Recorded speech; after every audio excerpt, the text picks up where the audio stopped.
Apakah janji John Hartman melibatkan talenta lokal dalam tim kepelatihannya bisa terwujud? Kita bahas bersama analis sepak bola Anton Sanjoyo dan mantan penyerang timnas Indonesia Zainal Arif. Selamat malam, Bung Joy. Malam, Rizka. Selamat malam juga, Bung Abo. Selamat malam, Rizka. Saya ke Bung Joy dulu. Kalau lihat sekarang John Hartman masuk harusnya minim drama lah ya. Apa yang bisa kita harapkan dari struktur kepelatihan nanti di bawahnya Hartman? Ya, yang pertama harus kita syukuri bahwa John Hartman datang dalam suasana yang damai. Ya. Nggak ada drama-drama, nggak ada selebrasi yang berlebihan, tidak ada penyambutan yang berlebihan juga. Ya.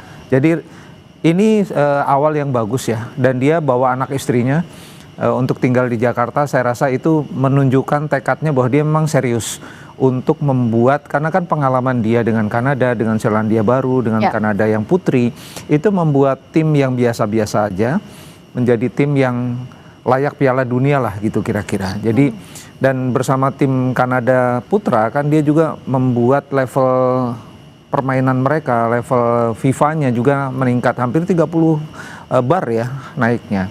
Nah, kalau kita tanya apa harapannya, ya tentu saja terkait dengan misalnya janji dia untuk melibatkan lebih banyak pelatih dan environment lokal sebetulnya untuk bisa membangun bersama-sama tim nasional ini. Tidak melulu tidak melulu menggantungkan nasib kita pada pemain diaspora, pada pelatih-pelatih atau direktur teknik asing, atau pelatih-pelatih asing ke depannya. Karena jujur harus kita akui kan sejak zaman Sintayong lah misalnya, sejak kemudian pindah ke Kluivert, pelatih-pelatih Indonesia yang sebetulnya punya kemampuan kan tidak mendapatkan banyak kesempatan. Ya. Nah ini yang menurut saya kalau dia betul janjinya seperti itu, rasanya ini ya awal yang baik juga lah. Kita harus sambut dalam kerangka optimisme ya. Dan ke depan Indonesia harus punya pelatih-pelatih yang bukan untuk tim nasional sebetulnya, untuk kompetisi-kompetisi domestik. Sehingga mulai dari kompetisi usia muda sampai dengan kompetisi profesional dan semi profesional punya pelatih-pelatih yang sudah berpengalaman untuk menangani pemain-pemain dengan karakter yang sulit, pemain-pemain dengan ego yang tinggi, itu kan semua ada di tim nasional senior. Jadi kalau misalnya ada sejumlah nama nanti bisa punya kesempatan mendampingi John Hartman, saya rasa itu kesempatan yang sangat-sangat bagus untuk menambah pengalaman, menambah CV, menambah portofolio, sehingga dia punya kepedean yang tambah ya. Kalau cuma license misalnya A-Pro atau apa, license itu cuma selembar kertas, tapi dia harus implementasikan itu dalam program, dalam cara dia melatih, dalam komunikasi, dalam mengembangkan pemain. Ini yang sebetulnya juga menjadi obligasi dari John Hartman untuk menaikkan semua level, terutama level pelatih-pelatih muda. Nah ini yang menarik, saya mau tahu dari POV-nya, dari sudut pandangnya pemain. Kang Abo, kalau dari Kang Abo melihat seberapa penting sih environment lokal atau skuad lokal yang nantinya dimiliki oleh John Hartman untuk mengembangkan timnas Indonesia? Karena kan targetnya ya pasti Piala Dunia, apalagi sekarang kita sudah selangkah hampir dapat bisa masuk Piala Dunia meskipun belum beruntung. Mungkin menurut saya ini sesuatu hal yang harus kita dukung ya. Ini yang saya harapkan juga, bahwa pelatih asing yang datang ke sini juga akan selalu melibatkan pelatih lokal. Kenapa? Kalau saya melihat dari goalsnya atau sasarannya yang diincar sama John Hartman ini, dia mempunyai cita-cita untuk seolah dia mungkin seperti ini ya. Ayo kita maju bersama dan saya akan bantu tim ini.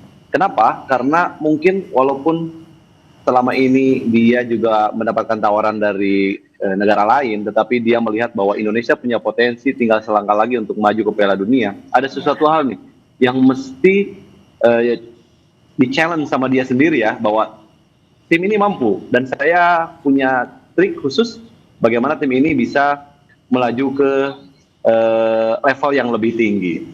Nah, sekarang ketika dia melibatkan para pelatih lokal dan dia juga membawa keluarganya untuk tetap berada di Indonesia, ini menjadi stimulus yang sangat baik buat para pemain-pemain lokal, khususnya yang berkompetisi di tanah air.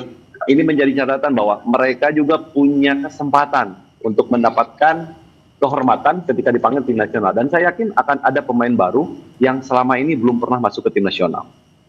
Nah, bicara soal komposisi antara asisten pelatih lokal juga pemain-pemain lokal yang dinaikkan levelnya, ini gimana sih PR-nya kalau Bung Joy membaca dari skuad kita sejauh ini? Kalau yang ada sekarang justru itu yang kemudian menjadi highlight dalam konferensi persnya John Hartman adalah dia ingin melihat seberapa dalam talenta-talenta yang ada di Indonesia yang bisa dinaikkan. Yang saya dengar dia sudah melakukan banyak komunikasi dengan pemain-pemain yang tampil di Liga Super. Dan komunikasi itu menurut saya awal yang bagus karena dia ingin mencari informasi sedalam-dalamnya tentang apa yang terjadi pada sepak bola Indonesia. Kenapa kamu levelnya harusnya bisa level grade-nya bisa 90, kenapa kamu baru 70? Dan hal-hal seperti itu kan untuk catatan basis data dia untuk mengembangkan satu pemain. Nah ini yang saya rasa kalau dia menjalin komunikasi yang lebih intens, nanti kalau dia tidak pergi-pergi lagi, dia ada di Indonesia, dia bisa ketemu banyak pemain, bisa ketemu Zainal Arif, bisa ketemu mantan pemain juga untuk mengetahui apa sih sebetulnya yang terjadi pada sepak bola Indonesia, karena sebetulnya kita punya banyak sekali talenta, tapi kita belum bisa bersaing dengan Arab Saudi, dengan Kuwait, tidak bisa bersaing gitu. Jangan dulu bersaing dengan Jepang atau Korea Selatan lah, dengan mereka saja, dengan negara-negara di Jazirah Arab kita kan belum bisa sebetulnya. Yang pernah menang lawan Arab Saudi itu menang sekali gitu ya. Selebihnya kan kita nggak bisa lagi menang. Nah ini yang dia harus mendapatkan solusi. Ada apa? Dia kan harus cari dulu masalahnya. Kemudian dia mungkin kompetisinya nggak bagus di dalam. Kompetisi nggak bagus, akar masalahnya di mana? Nah, dia harus banyak komunikasi. Oleh sebab itu saya berpesan, jangan terlalu terburu-buru karena proyek dia ini proyek jangka panjang. Nah, kalau kita terburu-buru harus juara AFF, harus bagus di Piala Asia dan segala macam. Ini nggak masuk dalam pemikiran dia, karena dia membangun Kanada juga lama. Dia membangun itu step by step. Dan stepnya tuh jelas. Nah ini yang saya bilang dia harus ada roadmap. PSSI nggak punya roadmap, dia harus punya roadmap untuk mengembangkan Indonesia karena tujuannya satu, kita bisa lolos ke Piala Dunia 2030. Dan kita punya sources luar biasa banyak. Nah kalau bicara soal selain tadi tidak hanya pelatihnya yang penting, pemainnya yang penting, tapi asisten pelatihnya siapa? Kalau dari Kang Abo melihat siapa asisten pelatih yang potensial untuk direkrut oleh John Hartman? Apakah misalnya Coach Nova yang sudah malang melintang dengan berbagai prestasinya atau gimana kalau menurut Kang Abo? Iya, mungkin ada beberapa banyak para pelatih potensi yang ada di Indonesia ya. Salah satunya Coach Nova juga. Tetapi itu juga bukan menjadi pilihan utama ya.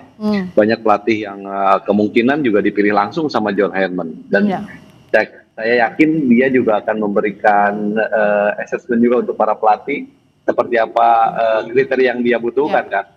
Jauh ini juga peluang buat para pelatih lokal untuk bisa mendampingi beliau dan bisa mengambil ilmunya seperti apa sih, seperti apa gaya bermainnya, seperti apa roadmapnya, dan ini akan menjadi bukan hanya pemain aja ya yang mendapatkan kesempatan, bukan hanya pemain aja yang nantinya juga punya kans untuk bermain tim nasional, tapi pelatih lokal juga untuk mendampingi beliau.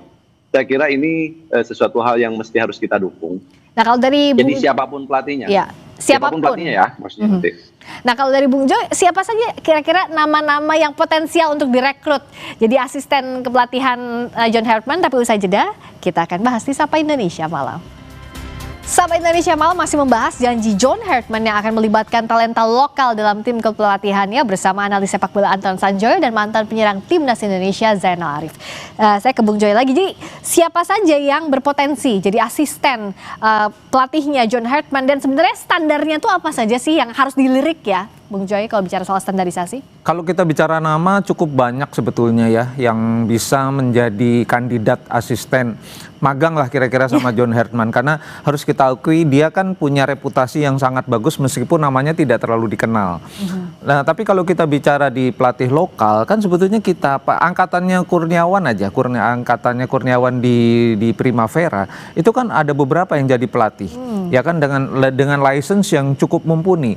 Kurniawan sendiri sudah pengalaman di Italia, ada Eko Purjianto kemarin yang menjadi asistennya Indra Safri, ada Bima Sakti yang sudah malang melintang bersama kelompok usia muda, ada Coach Nova. Nah, kalau misalnya bicara Coach Nova, dia kan sekarang pegang tim U20. Apakah PSSI ingin mempertimbangkan dia magang bersama Herman atau dia pegang 20 supaya 20 punya kesempatan, U20 punya kesempatan dipegang oleh pelatih lain? Itu misalnya. Tapi kalau bicara syarat, ya tentu saja syaratnya ada license yang cukup mumpuni itu. Tetapi license itu sendiri bukan jaminan. Karena license kan harus terus diperbaharui melalui praktek, melalui workshop, melalui semua yang dia dapat dari kepelatihannya dan diterjemahkan dalam ilmu kepelatihan itu dengan melatih, ya kan, nggak cukup hanya license. Nah ini dalam waktu yang menurut saya waktunya cukup lah ya untuk menguji beberapa nama supaya mereka betul-betul ketika datang untuk menjadi asisten untuk magang itu betul-betul dengan bekal yang cukup. Nah ini saya kira misalnya dalam 1 bulan ke depan sudah terkumpul beberapa nama, diuji oleh tim teknisnya PSSI kan sekarang hebat-hebat juga. Ada orang-orang Belanda itu kan, ada Alexander Zwayer, ada Simon Tahamata, ada Jordi Cruyff, sekarang tambah ada John Herman. Jadi tim pengujinya cukup hebat. Nah, harusnya bisa menyaring pelatih-pelatih yang ada di lokal ini untuk bisa menjadi asisten dulu lah. Paling enggak kan yang dipegang oleh John Herman 2 tim kan, tim senior dan tim U23. Kan artinya opsinya untuk magang ini kan banyak sebetulnya. Karena dia bukan hanya tim pelatih juga, tapi juga ada tim teknis, ada tim kepelatihan yang lain, bukan saja asisten pelatih. Jadi sebetulnya kesempatannya banyak. Nah, bagaimana ini memanfaatkan kesempatan ini dengan strategi yang tepat sehingga 5 tahun ke depan kita bisa punya penggantinya John Herman. Dari pelatih-pelatih lokal yang sekarang ada. Menurut saya mereka cukup transfer ilmu yang selama ini digaungkan itu ya memang terjadi begitu ya harusnya nanti. Iya, karena itu sebetulnya obligasi pelatih tim nasional untuk kewajiban. Dia wajib sebetulnya untuk menelurkan ilmunya, knowledge-nya, transfer of knowledge-nya itu harus ada. Nah ini yang kan nggak terjadi sebelumnya ya. Saya nggak sebut nama lah, terlalu sensitif. Era Sintayong, era Kluivert apalagi. Gitu kan.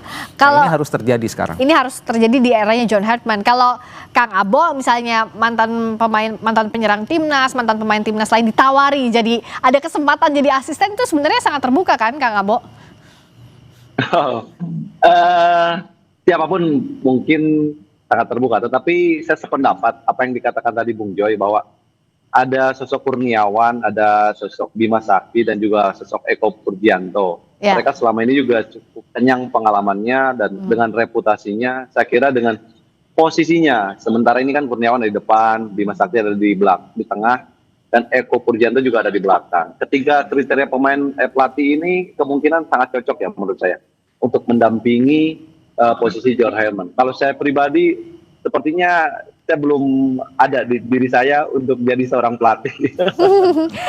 Tapi sebenarnya Kang Abo, sementara ini ya, kita tunggu nanti nextnya siapa tahu. Tapi sebenarnya kalau dari sisi pemain, seberapa penting sih pelatih itu selain menjadi kompas atau pengarah bagi timnya, tapi juga bisa jadi pengayom yang Kang Abo rasakan sebagai mantan penyerang timnas? Sebagai pemain ya, kalau mungkin sebagai pemain. Jadi gini ya, saya akan sedikit menambahkan apa yang tadi ditanyakan oleh Rika. Jadi tidak semua mantan pemain itu bisa jadi seorang pelatih juga kan. Jadi itu saya sangat setuju banget. Tapi kalau untuk menganalisa, untuk melihat sesuatu hal yang terjadi di lapangan, kemungkinan secara intuisi tetap masih bisa. Nah kalau misalkan ditanya lagi sama saya kira saya lebih senang rekan-rekan senior yang sekarang sudah betul-betul kenyang pengalaman di dunia kepelatihan, mereka mendapatkan kesempatan kembali. Ini kan penting sekali posisi asisten pelatih. Tadi selain transfer of knowledge, tapi kan tim kepelatihan ini seperti yang tadi saya tanyakan juga ke Kang Abo, ini kan akan penting sekali sebagai kompas, sebagai penunjuk arah bagi timnas, harus punya roadmap seperti. Betul. Itu harus. Ya itu sangat. Gimana? Betul Rizka, itu sangat penting sekali karena sejauh ini mereka yang betul-betul punya pengalaman. Selain pengalaman, mereka juga ngerti banget kultur sepak bola kita, sesuatu hal yang mungkin selama John Herman belum paham. Mereka bisa memberikan input yang sangat baik dan itulah mungkin pentingnya mantan pemain, mantan praktisi yang selama ini tahu betul apa yang terjadi di lapangan dan tahu betul kultur sepak bola kita. Nah, itu betul-betul sangat penting menurut saya. Nah, yang juga Pak Sumarji waktu itu bilang bahwa John Hartman bakal nonton langsung juga ke lapangan. Seberapa penting sih Bung Joy untuk ini? Ya, dia memantau langsung ke lapangan itu sebetulnya juga bagian dari pekerjaan besarnya untuk melihat seberapa dalam sources pemain Indonesia yang kita punya, yang dipunyai oleh Indonesia, sehingga dia bisa tahu, oh saya bisa ambil beberapa pemain untuk posisi A, B, C, D, gitu loh. Karena di lapangan itu karakter pemain tuh kelihatan, ya. Ada yang karakternya fighter, ada yang karakternya nggak mau kalah dan segala macam. Mannernya juga kelihatan. Kalau di latihan kadang-kadang nggak kelihatan. Yeah. Oleh sebab itu kalau pelatih di negara-negara yang lain itu dia muter. Memang muter dia, lihat pertandingan mulai dari mungkin kalau di Inggris misalnya divisi Championship sampai ke Liga Primer, dia lihat semua karena semua selalu ada potensi. Nah dia juga harus muter. Liga Super kan berputarnya salah satu kompetisi dengan perputaran yang bagus. Yeah. Jadi kalau dia tahu jadwalnya, dia ingin melihat pertandingan kemana-mana, dia tinggal muter. Kalau memang itu adalah kewajiban dia untuk, dan itu penting sekali. Jangan seperti pelatih yang sudah-sudah gitu loh, ya jangan mengulang apa yang sudah. Itulah, dia harus betul-betul memantau, mencatat, membuat program. Kalau dia lihat pemain satu ini bagus nih, dia pantau terus dalam beberapa pertandingan. Dia pantau, dia bikin catatan, sehingga dia catatan itu adalah bekal. Ketika si pemain itu, aku lihat kamu lebihnya ini, kamu kurangnya ini, saya punya program buat kamu. Karena program itu disesuaikan dengan filosofi permainan dia. Ya. Saya butuh kamu untuk posisi ini, kamu lebihnya ini, kurangnya ini. Satu per satu diajak ngomong, ditrain betul-betul dengan komunikasi yang baik. Saya rasa dia pengalaman di Kanada kan begitu juga. Ya. Dengan Alphonso Davies misalnya. Ya. Dia komunikasinya intens. Ini anak bandel banget, bisa menjadi betul-betul pemain yang bisa dikendalikan. Dia didik begitu ya. Nah, itu kan sebetulnya pinternya pelatih itu. Misalnya kalau kita bicara striker, Ramadan Sananta, Hoki Caraka, sebetulnya itu kan potensi betul gitu loh. Cuma kan kok nggak naik-naik levelnya, dia harus catat. Ya. Sehingga ketika dia berhadapan langsung dengan Ramadan Sananta misalnya, kamu punya skill bagus gini-gini nih, kekurangan kamu gini-gini, saya punya program buat kamu. Ya, dan itu pentingnya juga dia punya asisten pelatih yang bisa jadi think tanknya dia ya. Asisten pelatih dia diskusi. Ya. Dia diskusi, enggak coach, enggak begitu, dia harusnya gini-gini. Oke. Kamu pandangan kamu oke juga nih. Kita combine ya, kan gitu. Nah, jadi waktu dia menerapkan programnya ke pemain, dia sudah mendapatkan banyak informasi. Semakin banyak informasi semakin bagus. Dan itu yang menurut saya yang sekarang dia udah jalankan. Kalau dia udah ada di sini, dia udah mulai sebetulnya untuk bekerja. Siapakah yang akan menjadi partner? Kita akan lihat pencarian John Hartman untuk melengkapi skuadnya di Timnas Garuda. Terima kasih Bung Joy atas waktunya. Terima kasih juga Kang Abo, Kang Zainal Arif sudah. Sama-sama Priska. Sampai Indonesia Malam. Sampai ketemu lagi.